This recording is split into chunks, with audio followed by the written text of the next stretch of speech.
कीन box disease यानी कि avascular necrosis of lunate bone यानी कलाई की एक छोटी सी हड्डी की शरीर में रहते ही मृत्यु हो जाना।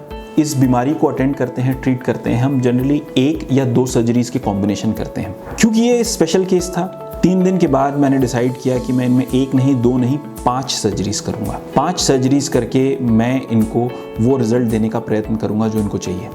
नमस्कार, मैं doctor Pankaj Dwivedi, orthopaedic surgeon, horizon hospital Raipur.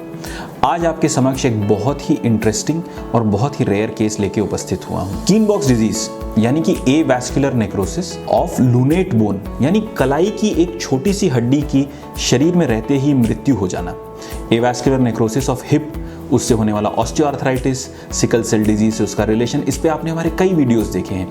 उससे होने वाली परेशानियां, उसको बचाने की कोशिश करने के ऑपरेशन, हिप रिप्लेसमेंट, इन सब पे आपने वीडियो देखे हैं। पर एक ये रेयर डिजीज होता है कीन बॉक्स डिजीज, जहाँ पे ये ए वैस्कुलर नेक्रोसिस यानी शरीर में रहते हुए रक्त प्रवाह कट ऑफ हो जाता है लूनेट बोन का। हर्ष कुमार, जिनकी उम्र मात्र 22 साल है, उनको ये तकलीफ हुई। वो काफ़ी लेट हमारे पास आए और उन्होंने हमारे पास एक बहुत बड़ा चैलेंज रखा। जनरली इस बीमारी के ट्रीटमेंट में मुख्यतः 3 प्रकार के इलाज होते हैं। पहले प्रकार का इलाज होता है जहां हम हड्डी को वापस रीग्रो करने के लिए स्टिमुलेट करते हैं, यानी हड्डी वहीं रहेगी, हम उसको मदद करेंगे कि वो रीग्रो हो और जॉइंट में प्रॉपरली फंक्शन करे। दूसरे प्रकार के ऑपरेशन ऐसे होते हैं जहां हड्डी अच्छी खासी डैमेज हो चुकी होती है, उसकी रीग्रोथ की संभावनाएं कम होती हैं, हम हड्डी को शरीर से निकाल देते हैं। इससे जॉइंट थोड़ा सा इनस्टेबल तो ज़रूर होता है, लेकिन बाकी सारे काम आदमी पेनलेसली कर सकता है अपने रिस्ट के साथ, और रिस्ट में मोशन यानी रेंज ऑफ मोशन पूरा रहता है। और तीसरे प्रकार के ऑपरेशन तब होते हैं जब हड्डी से हमें कोई उम्मीद नहीं है कि वो रीग्रो करेगी, पर हमको एक स्टेबल, एक बहुत स्ट्रॉन्ग रिस्ट देना है, तो हम हड्डी निकाल लेते हैं और रिस्ट को एक पर्टिकुलर एक्शन में फ्रीज कर देते हैं, जहाँ पे रेंज ऑफ मोशन यानी रिस्ट का मूवमेंट तो कम हो जाता है लेकिन ताकत पूरी बरकरार रहती है। पर हर्ष कुमार जो मात्र 22 साल के थे, उनका रिक्वायरमेंट कुछ बहुत ही अलग था। उनकी हड्डी लिचमैन स्टेज 3B में जा चुकी थी, यानी कि यहाँ से बच पाने की संभावनाएं बहुत कम थी, शायद निराशाजनक ही थी। पर उनका रिक्वायरमेंट था कि उनको रेंज ऑफ मोशन भी पूरा चाहिए रिस्ट पे, और रिस्ट ताकतवर भी होना चाहिए। क्यों? क्योंकि वो अकाउंटिंग की पढ़ाई कर रहे हैं। अकाउंटिंग की पढ़ाई कर रहे हैं तो लिखने पढ़ने के लिए उनके हाथ फ्रीली चलने चाहिए। वो तबला बजाने के शौकीन हैं, तबला बजाना सीख रहे हैं, तो उंगलियों की थिरकन उनको पूरी तरह से चाहिए, range of motion at wrist उनको चाहिए। प्लस उनके फादर का फार्म है जहाँ पे वो जब वो फ्री होते हैं तो जाते हैं, काम करते हैं, और वो फार्मिंग बैकग्राउंड से आए हैं तो फार्म को वो छोड़ नहीं सकते, तो हैवी वर्क भी नहीं छोड़ सकते। इस तरह की एक अजीब डिमांड, जहाँ पे 3B में हम जनरली बोन को निकाल देते हैं, रिस्ट थोड़ा सा अनस्टेबल होता है और रेंज ऑफ मोशन पूरा रहता है, वो एक स्टैंडर्ड ट्रीटमेंट रहता है। पर मेरे पास ये चैलेंज उन्होंने प्रेजेंट किया कि उनको सब कुछ चाहिए था। मैंने उनसे 3 दिन का वक्त मांगा। I wanted to think over it. मैं इस केस को समझना चाहता था, रिव्यू करना चाहता था और एक सोल्यूशन लाना चाहता था। जनरली जब भी हम इस बीमारी को अटेंड करते हैं, ट्रीट करते हैं, हम जनरली 1 या 2 सर्जरीज के कॉम्बिनेशन करते हैं। क्योंकि ये स्पेशल केस था और इनकी डिमांड भी बहुत स्पेशल थी, 3 दिन के बाद मैंने डिसाइड किया कि मैं इनमें 1 नहीं 2 नहीं 5 सर्जरीज करूंगा। 5 सर्जरीज करके मैं इनको वो रिजल्ट देने का प्रयत्न करूंगा जो इनको चाहिए। तो एक चीज़ तो तय थी कि मैं बोन को निकाल नहीं सकता था, मुझे बोन को वहीं रख करके रीग्रो करना था और मुझे एक स्टेबल और स्ट्रॉन्ग रिस्ट देना था। यह करने के लिए मैंने 5 सर्जरीज इन पे की।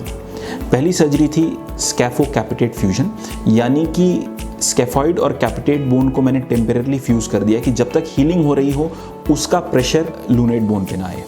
प्रेशर रिलीविंग 2 सर्जरीज, यानी पहला स्कैफो कैपिटेट फ्यूजन, दूसरा रेडियल बोन शॉर्टनिंग। ये जो रेडियस बोन होती है इसको भी हमने 3 mm छोटा कर दिया। तो इन 2 सर्जरीज से एक टेम्परेरी यानी स्कैफो कैपिटेट फ्यूजन, जिसको टेम्परेरी किया है हमने 6 हफ्ते के लिए, और एक रेडियल शॉर्टनिंग जो 3 mm परमानेंटली हमने छोटा कर दिया ताकि लूनेट बोन से प्रेशर हट जाए।